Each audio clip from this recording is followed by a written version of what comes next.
Okay, let's chant the Geeta Dhyana together first.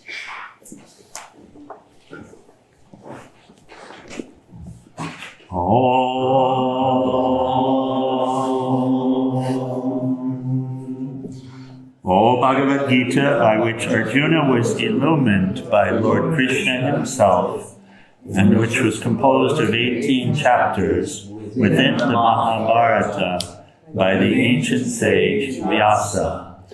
O Divine Mother, destroyer of rebirth, who showers the nectar of oneness upon us. O Bhagavad Gita, my affectionate mother, on thee I meditate. All the Upanishads are the cows. The milker is the cowherd boy, Krishna. Arjuna is the calf. People of purified intellect are the drinkers. The milk is the supreme nectar of the Gita. My salutations to the Lord, who is the source of supreme bliss, whose grace makes the mute eloquent and the crippled cross mountains.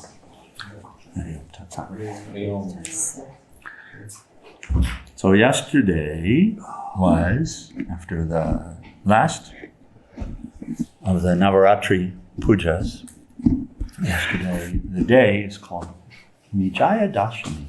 Vijaya Dashami. Is it Dashami? Yes? Dashami. So the day of victory. The day of victory. Victory over what? Victory of what? Over what? Victory of light over darkness. Victory of the highest nature, the divine nature, over the lower nature. Victory of light over shadow. Light over shadow. Even the darkness is in relationship to the light. It doesn't exist separately from the light. And Katu Upanishad, we were dealing with the concept a couple of weeks ago about light and shadow. Light and shadow. So the shadow requires the what to exist? The light. The light. Oh. So the victory of one's highest nature over the lowest nature, that is this path of yoga, that's the path of life, the path of freedom. And that's what we're engaged in here as well, of course.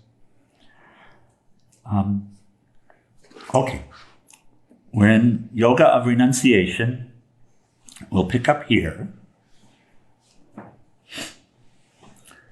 So this had started, this chapter 5, Yoga of Renunciation, it started with Arjuna asking this question. Arjuna said, you seem to be advising both renunciation of action and the performance of action. Is one better than the other? And the answer continues here. Sri Krishna said, both paths lead to freedom. And then there's a but here. Yes. Of the two, karma yoga, selfless action, is better. So we continue in this way. It said both jnana yogis, path of wisdom, self-inquiry, study of scripture. Both jnana yogis and karma yogis experience the same heightened states of consciousness, not some different experience. They see clearly, who see jnana yoga and karma yoga as one and the same. So we took a little bit of time with that, meaning, how could you say? Like this, we can see if we can say another way. So the wise one knows that selfless service is required. We could say like that. We could say that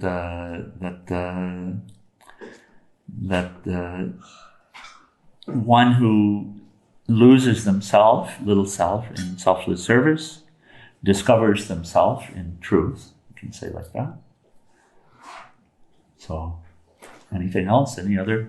So he's saying that they're actually one and the same path.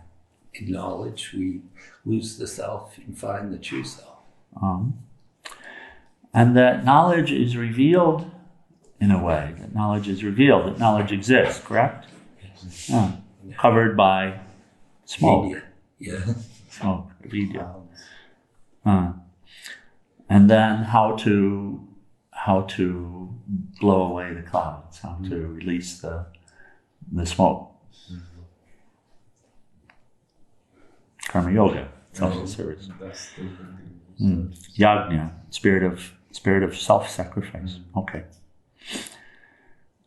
So he continues, the state of true renunciation, sannyasa, is hard to reach, Arjuna, without karma yoga, the performance of selfless actions which purify the mind. So he's explaining to Arjuna why it is that he has to serve, right?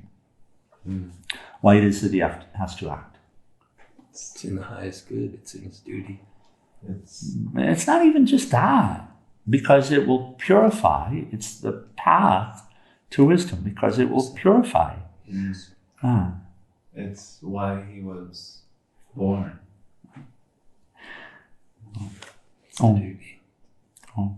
Yeah, he wasn't born. Okay. Why he appeared. How about appearance?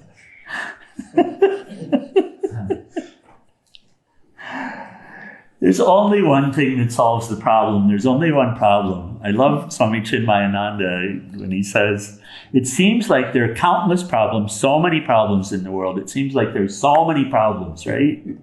But in fact, there's only one. There's only one problem. There's only one problem. Separation from the truth. Only one problem, like that. Yeah, only one problem. That we take ourselves to be this body, we take ourselves to be separate, alone, and incomplete. Only one problem. Instead of awareness. So, and solving that problem solves every other problem. All of the others are corollaries. Children of the one problem. And solving them doesn't solve the one problem. Although it can contribute to, if it's done in a selfless manner, in a spirit of self-sacrifice, then it can contribute to solving the one problem.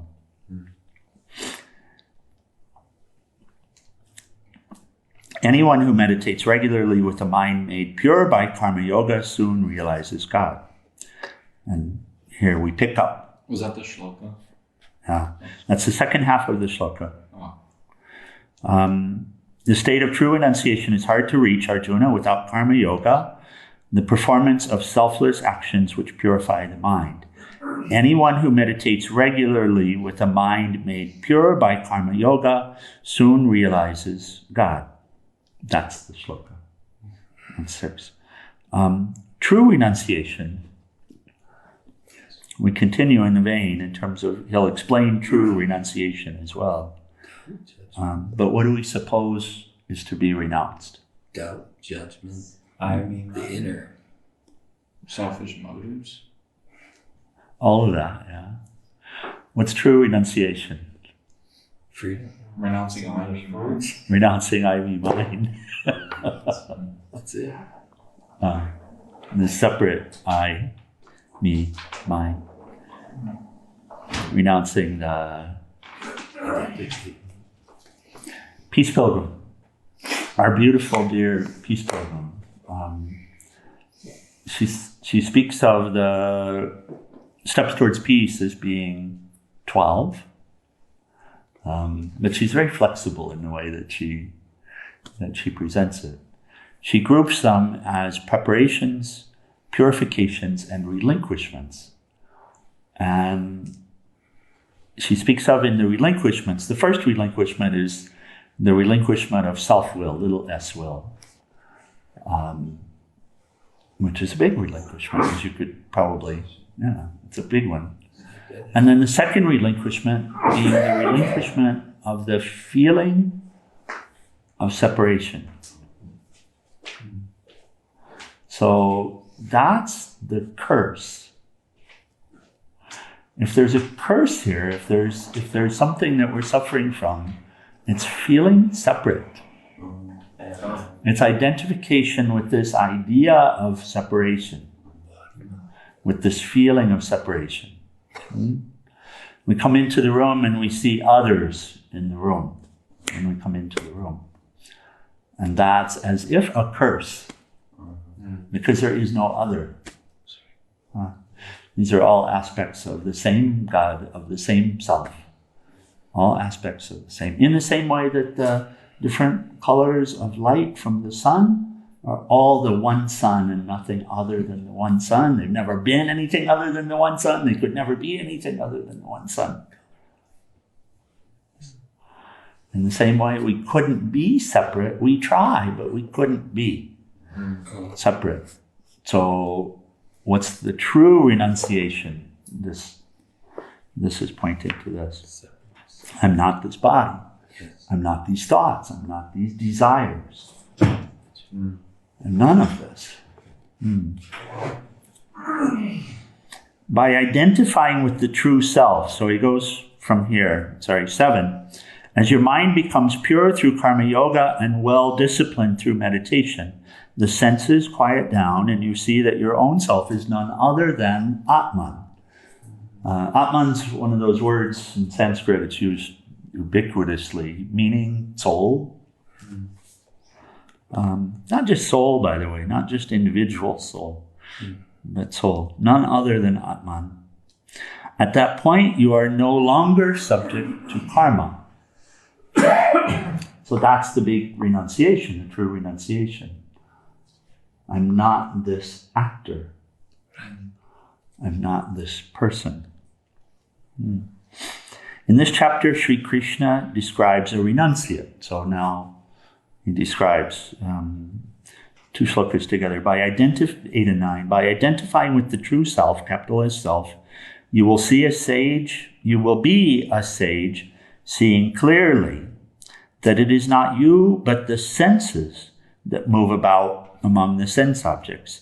Even while seeing, hearing, touching, smelling, eating, walking, sleeping, breathing, speaking, letting go, holding on, and opening and closing the eyes, you think, I am not the doer.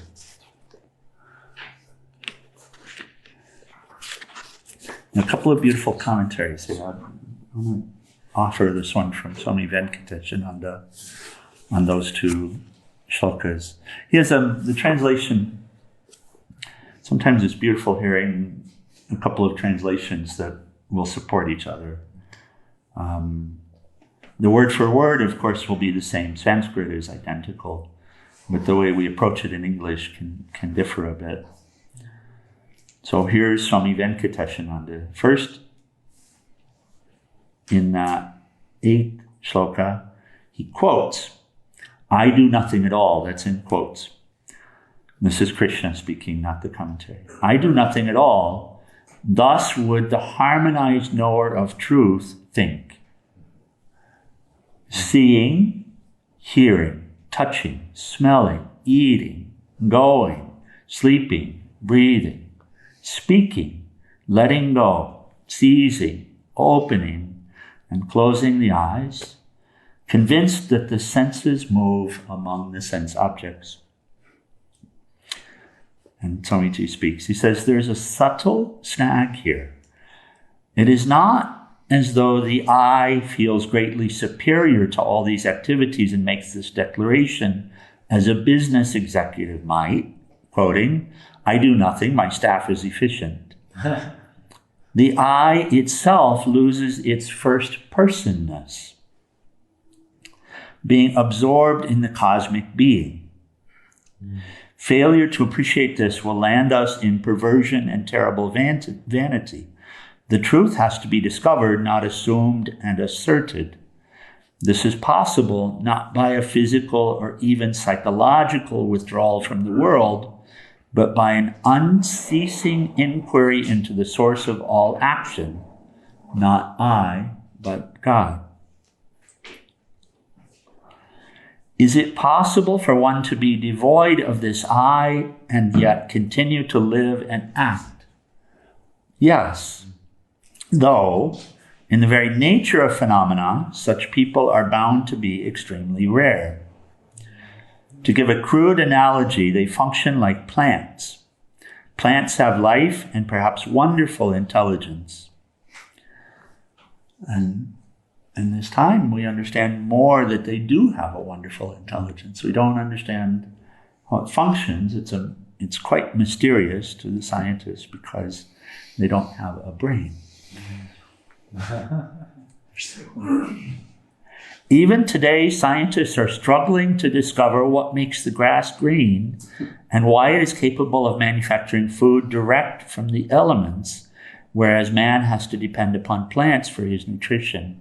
The plants have no individual will, no individual ego sense. Just are. No individual ego sense. And that won't be a big surprise if we can relate to this individual ego sense that is as if making us do things for myself, right? And the feeling that I need to do, I need to have, I need this in order to be happy, I need you to get out of my life. Whatever I need is this ego sense, right? Asserting. So the plants and grass, he's talking about grass, it's always functioning in community. Yes. So he points out there's no individualized ego sense there. If there is an ego sense there, it's of grass as a unit, as it were. And by observing, it's a beautiful observation. It's actually not that hard if we bring our awareness to it, to anything, to get a taste for how it, or that consciousness through it, is relating to its function, to its life, etc. So they respond to God's nature, to his will. Similarly, the egoless man responds to God's will. Rather, he serves as a clear channel, absolutely non-resisting for his will. And that's it's an interesting concept. It's a tough concept to touch, but because in our case, this ego sense is so well developed that it's always asserting. But it's not always asserting is the thing. And this is what's being shared. It's possible to transcend it. It's possible to go beyond it. So we may experience, in the midst of some selfless action, a thought to the effect of, wait, am I going too far? And from that, if we honor it, we will resist it. Resist whatever the... Huh?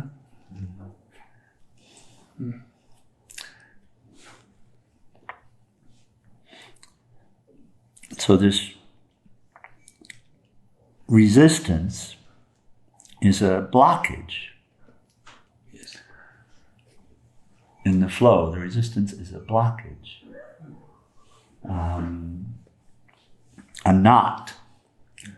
We're working with, and Krishnadas will lead later this afternoon, this beginning a new meeting. In the Buddhist tradition, Thich Nhat Hanh tradition at least, he refers to these as knots,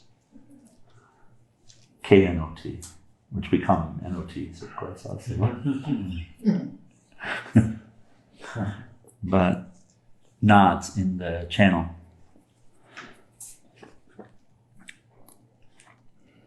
So, like micro resistances.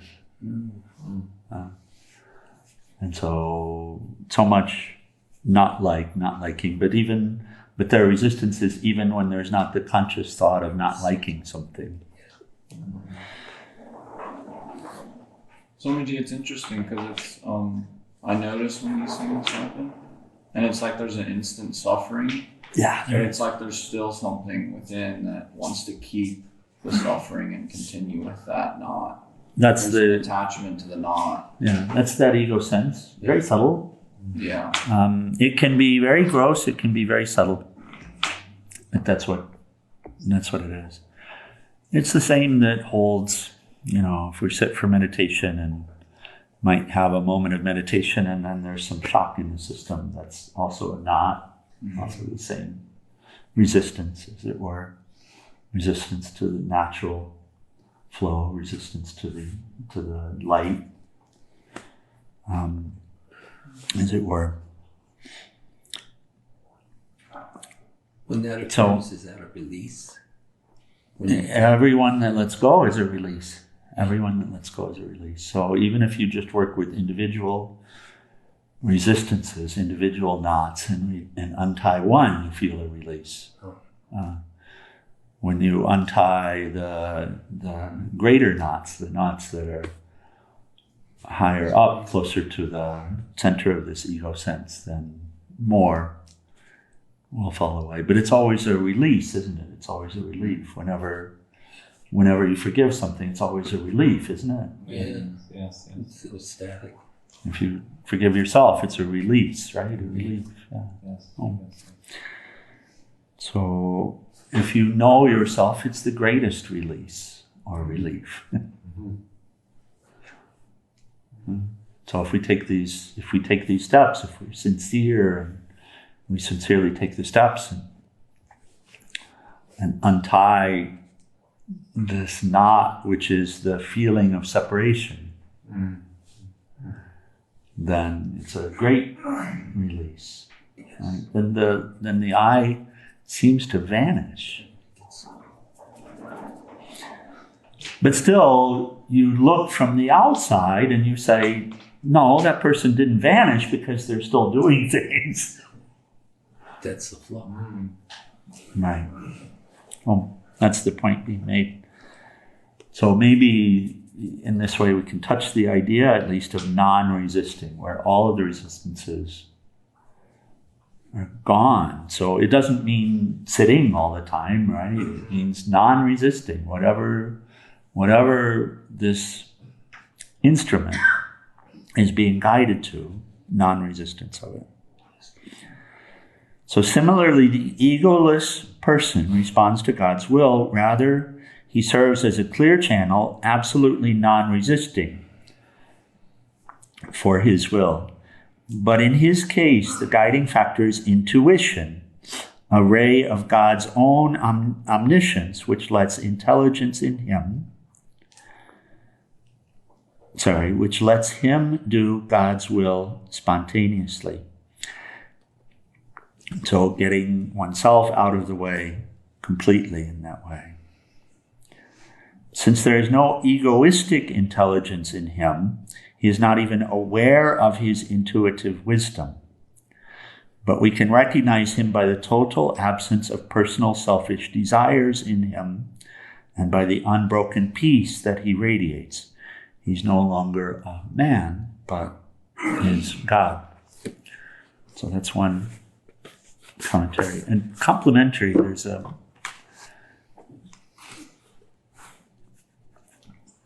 beautiful commentary on the same from Swami Satchidananda.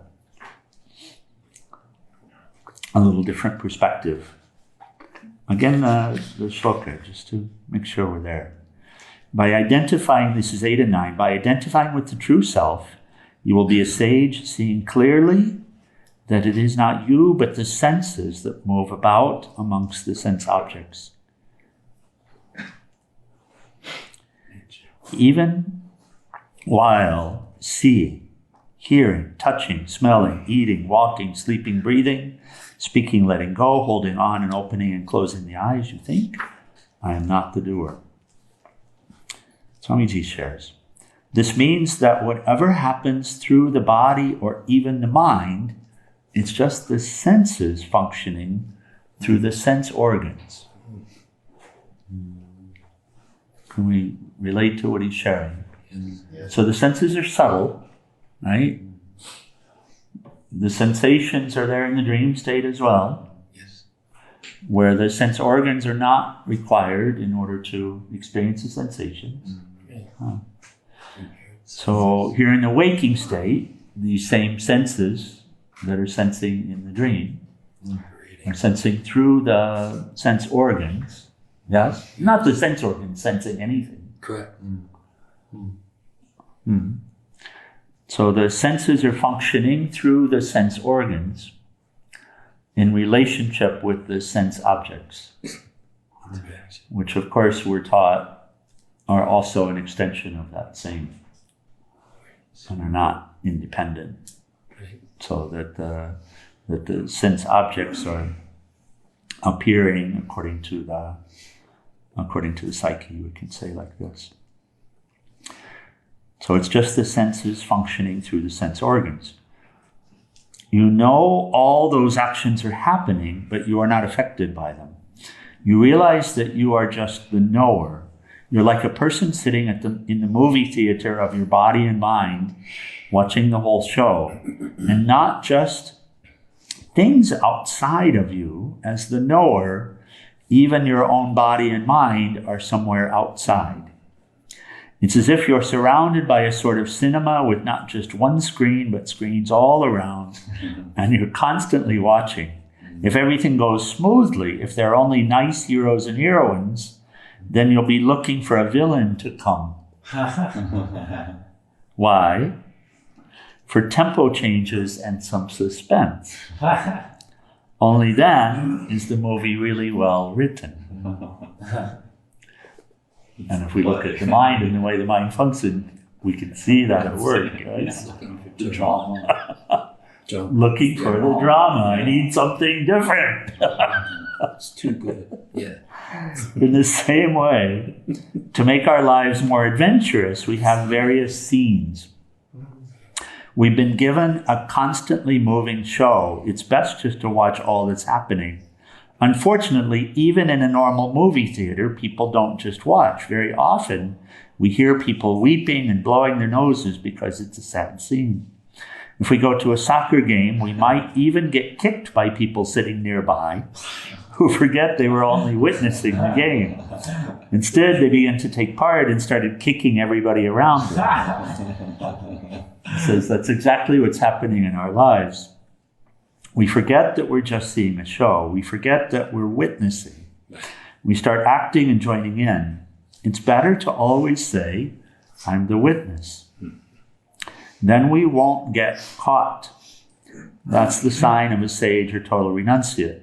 If you're total renunciate, there may be many things happening to you, and it may appear that you're thinking, doing, and talking, but to you, it isn't so.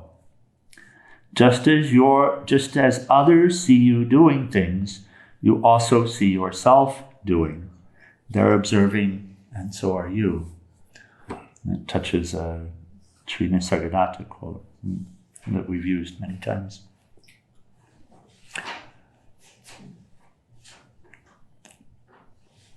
And this is the fine point.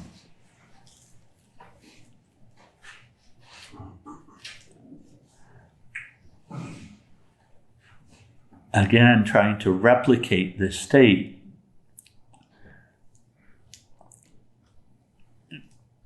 by contributing to blockages that are against action, as it were, against proper action or dharmic action, won't help us.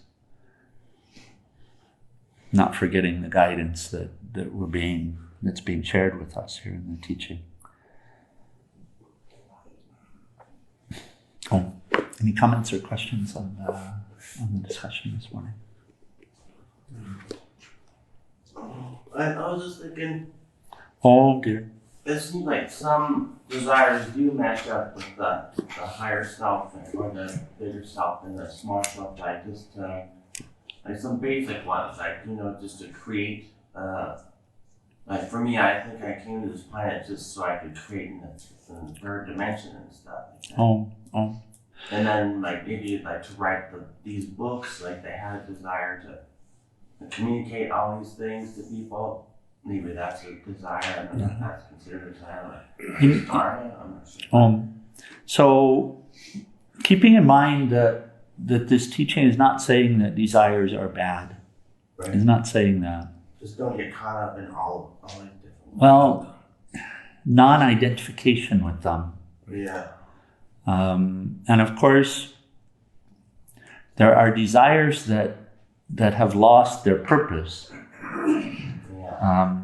When the object desired is gained, often we see the desire will remain. and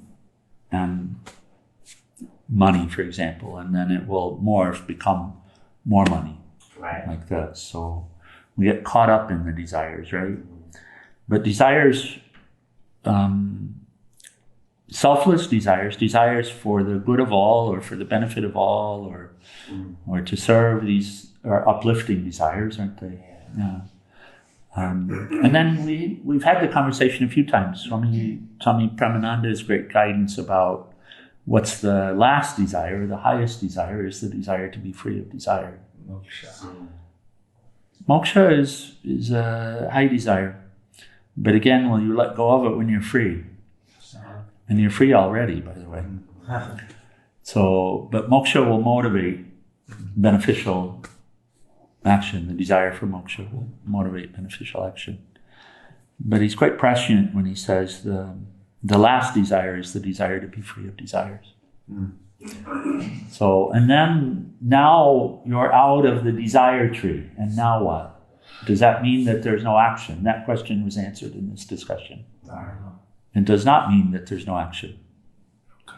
It does not. You're speaking related to the person. So, God's will. Like that. When the last of the desires are gone, does the person still act? Yeah, of course. Oh, okay. Any other comments or questions? So at that point, it wouldn't require a desire. Correct. It would just be whatever pops into the mind, you know. At that point, a desire. Whose desire is it? Right. You would. So it would require you knowing at a deep, deep level, like that it's not a personal desire. Because what if you're like getting tricked or something? It just requires you getting out of the way. And you would be It's very straightforward in that way. It just requires you getting out of the way. So there is no little self. It doesn't exist. In the Buddhist tradition, we have the study of the skandhas, right? Thich Nhat Hanh, this beautiful approach, this interbeing. He'll hold a piece of paper and say, what is this? We say it's a piece of paper. And he says, what does that mean? And then he'll ask, is the sun in this piece of paper? Of course. Is the moon in this piece of paper? Of course. Is the rain in this piece of paper? Of course. Is the logger in this piece of paper? Of course. Is the logger's family in this piece of paper? Of course.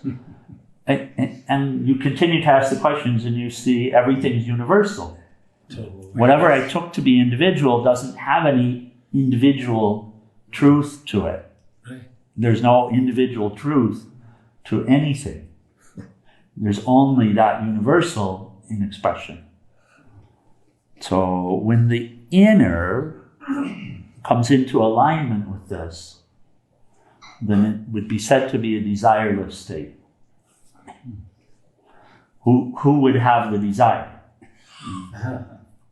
What about like when Ramakrishna said like something like he had to eat, he had to have a desire to eat or else he'd leave his body or something? Which he has the desire to eat. That's what I'm asking. I don't know. Doesn't that belong to the senses? Can you see? Doesn't that belong to the senses? Do the grasses need some ego in order to engage with the elements and draw the sustenance out of them that's required for the grass to grow? It's just it's a flow. Then it's the same process. It's the same. But that's in response to someone who's asking a question, then should I not eat? So when we're still identified with the little self, then desires are required. When we're still identified with the little self, the desire for moksha will help to purify and help to lead one out of the bondage of identification with this body and with this separation, this apparent separation. That's the suffering, bondage. So the what we were reading today was speaking to karma yoga. Yeah, speaking to renunciation. That's We've been speaking to karma yoga right. consistently, and Yeah, as a path. So we're that's helping us get out of yes, this attachment and Yes. reach towards moksha. yes. Yes. So Lord Krishna is saying, in a way, what is really needed to be renounced is this idea that you are a separate self, that you are a separate I. And the way to this, great renunciation is karma yoga. So, because the question is still, remember, Arjuna wanted to run away. Right? He didn't want to do his duty. So we've been dealing with this the whole time. But that's the Arjuna disease that we all suffer from. We all want to run away from what's painful. So, but he's saying, no, my dear child, that's not it. That's not it. Ultimately, what you're needing to get away from is the notion that you are a separate self. This notion that you are the body, this notion that you are this little I, that's the ego sense. And here's the way. As Arjuna continues to be perplexed by, then why are you telling me to do this terrible thing if all that's needed is knowledge? And it's like he's saying, okay, fine, I know I'm the self. Okay, now I don't need to act, right? But that's a convolution. Because if you knew the self, then you would know that you're not acting to begin with.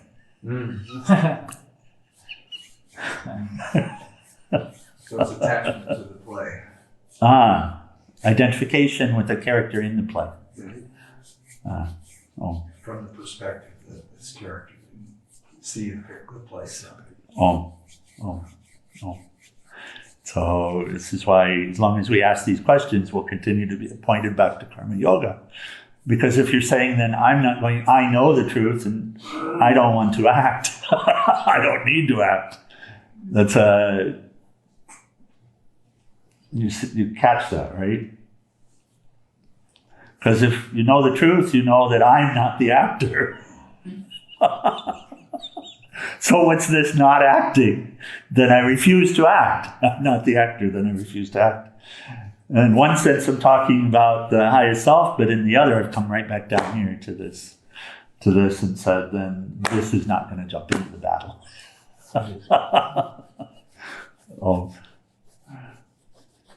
Okay, let's close with Final Prayers and Arati, page 174.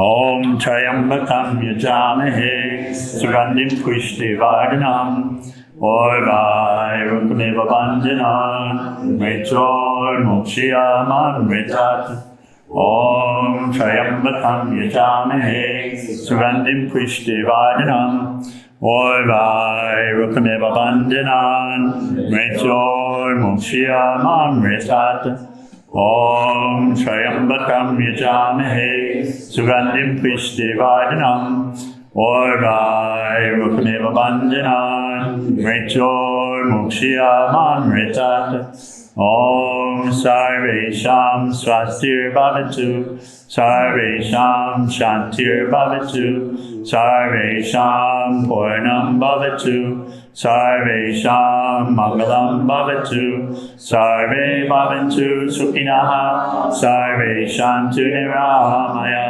Sarve Bhadrani Pashyanto Makashi Dukhabha Bhave Asato Ma Satgamaya Tamaso Ma Jyotir Gamaya Mrityur Ma Mritam Gamaya Om Purnamida Purnamidam Purna Mudachyate Purnasya Purnamadaya Purnameva Vasishate Om Shanti Shanti Shanti.